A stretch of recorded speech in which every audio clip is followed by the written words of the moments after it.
पहला पाठ प्रकाशना ग्रंथ अध्याय 7 पद संख्याएं 2 से 4, 9 से 14।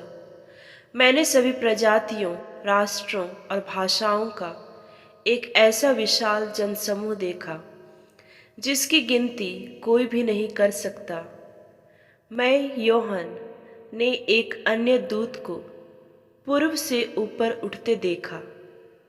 जीवंत ईश्वर की मुहर उसके पास थी और उसने उन 4 दूतों से, जिन्हें पृथ्वी और समुद्र को उजाड़ने का अधिकार मिला था, पुकार कर कहा, जब तक हम अपने ईश्वर के दासों के मस्तक पर मुहर न लगाएं, तब तक तुम न तो पृथ्वी को उजाड़ो, न समुद्र को और न वृक्षों को ही। और मैंने मुहर लगे लोगों की संख्या सुनी, 1,44,000 थी, और वे इस्राएलियों के सभी वंशों में से थे। इसके बाद मैंने सभी प्रजातियों, वंशों, राष्ट्रों और भाषाओं का एक ऐसा विशाल जनसमूह देखा जिसकी गिनती कोई भी नहीं कर सकता। वे उजले वस्त्र पहने तथा खजूर की डालियां लिए सिंहासन तथा मेमने के सामने खड़े थे और ऊंचे स्वर से पुकार कर कह रहे थे, सिंहासन पर विराजमान हमारे ईश्वर और मेमने की जय। तब सिंहासन के चारों ओर खड़े स्वर्गदूत, वयोवृद्ध और 4 प्राणी सब के सब सिंहासन के सामने मुंह के बल गिर पड़े और यह कहकर ईश्वर की उपासना करने लगे, आमीन। हमारे ईश्वर को अनंत काल तक स्तुति, महिमा, प्रज्ञा, धन्यवाद, सम्मान, सामर्थ्य और शक्ति, आमीन। वयोवृद्धों में से एक ने मुझसे कहा, ये उजले वस्त्र पहने कौन है और कहाँ से आए हैं? मैंने उत्तर दिया, महोदय, आप ही जानते हैं। और उसने मुझसे कहा, ये वे लोग हैं जो महासंकट में से निकल कर आए हैं। उन्होंने मेमने के रक्त में अपने वस्त्र धोकर उजले कर लिए हैं। प्रभु की वाणी। दूसरा पाठ संत योहन का पहला पत्र अध्याय 3 पद संख्याएं 1 से 3। हम ईश्वर को वैसा ही देखेंगे जैसा कि वह वास्तव में है। पिता ने हमें कितना प्यार किया है, हम ईश्वर की संतान कहलाते हैं और हम वास्तव में वही हैं। संसार हमें नहीं पहचानता क्योंकि उसने ईश्वर को नहीं पहचाना है। प्यारे भाइयों, हम तो ईश्वर की संतान बन गए हैं, किंतु यह अभी प्रकट नहीं हुआ कि हम क्या बन जाएंगे। हम इतना ही जानते हैं, जब ईश्वर का पुत्र प्रकट हो जाएगा तो हम उसके सदृश बन जाएंगे, क्योंकि हम उसे वैसा ही देखेंगे जैसा कि वह वास्तव में है। जो उससे ऐसी आशा करता है, उसे वैसा ही शुद्ध बनना चाहिए जैसा कि वह शुद्ध है। प्रभु की वाणी।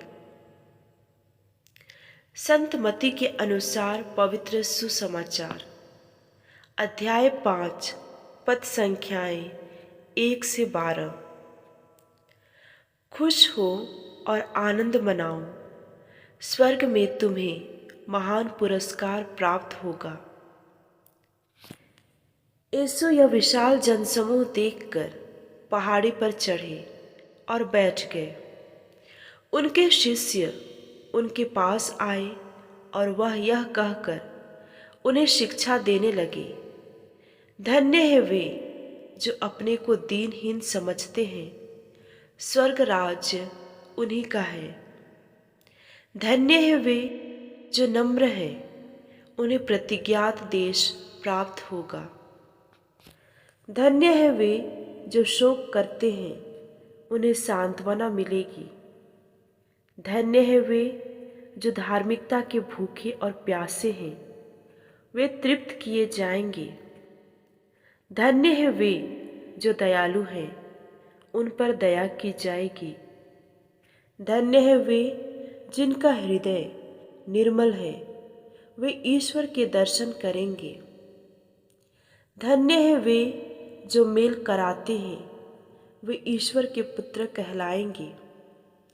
धन्य है वे जो धार्मिकता के कारण अत्याचार सहते हैं, स्वर्ग राज्य उन्हीं का है। धन्य हो तुम जब लोग मेरे कारण तुम्हारा अपमान करते हैं, तुम पर अत्याचार करते हैं और तरह तरह के झूठे दोष लगाते हैं। खुश हो और आनंद मनाओ, स्वर्ग में तुम्हें महान पुरस्कार प्राप्त होगा। प्रभु का पवित्र सुसमाचार। मनन चिंतन। प्रत्येक वर्ष 1 नवंबर को हम सब कैथोलिक कलीसिया में सभी संतों का महोत्सव मनाते हैं। प्रेरितों के धर्मसार में हम ये घोषित करते हैं कि हम धर्मियों के संबंध या धर्मियों की सहभागिता में विश्वास करते हैं। कैथोलिक कलीसिया की धर्म शिक्षा में हम पढ़ते हैं कि कलीसिया वास्तव में सभी संतों की सभा है। इस प्रकार हम यह कह सकते हैं कि संतों का समुदाय ही कलीसिया है। इस पर्व को औपचारिक रूप से संत पापा बोनीफेस चौथे ने स्थापित किया। सब संतों का पर्व समारोही अर्थात हमारे विश्वास का एक महत्वपूर्ण पर्व है। हमें याद रहे कि प्रारंभिक कलीसिया सभी विश्वासियों को संत कहकर बुलाती थी। इसलिए हम सभी बपतिस्मा प्राप्त विश्वासी भाई बहनों की बुलाहट संत बनने की बुलाहट है।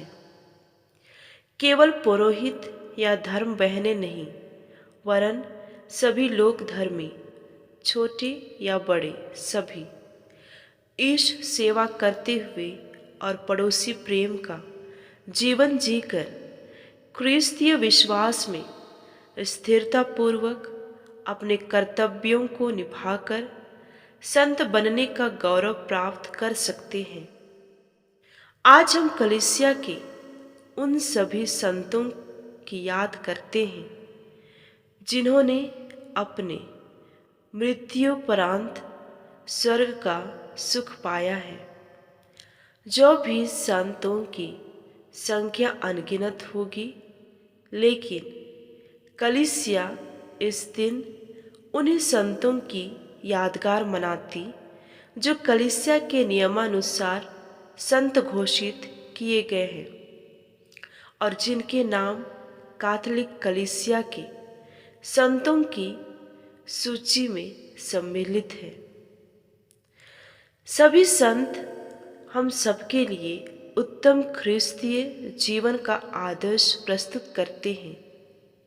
आज हम खुशी मनाते हैं कि कलीसिया के चुने सदस्य स्वर्गीय महिमा से विभूषित किए गए हैं। हम भी उसी नगरी के यात्री हैं और विश्वास के बल पर शीघ्रता पूर्वक वहीं जा रहे हैं। इस पर्व के द्वारा ईश्वर हम सबको स्वर्गिक महिमा की आशा दिलाता और हमारी दुर्बलताओं के बावजूद हमारी सहायता और आदर्श प्रदान करता है। कलीसिया ने इस दिन को हम सभी विश्वासियों के लिए अनिवार्य दिवस घोषित किया है। इसका मतलब यह है कि सभी विश्वासियों को इस दिन मिस्सा बलिदान में भाग लेना चाहिए।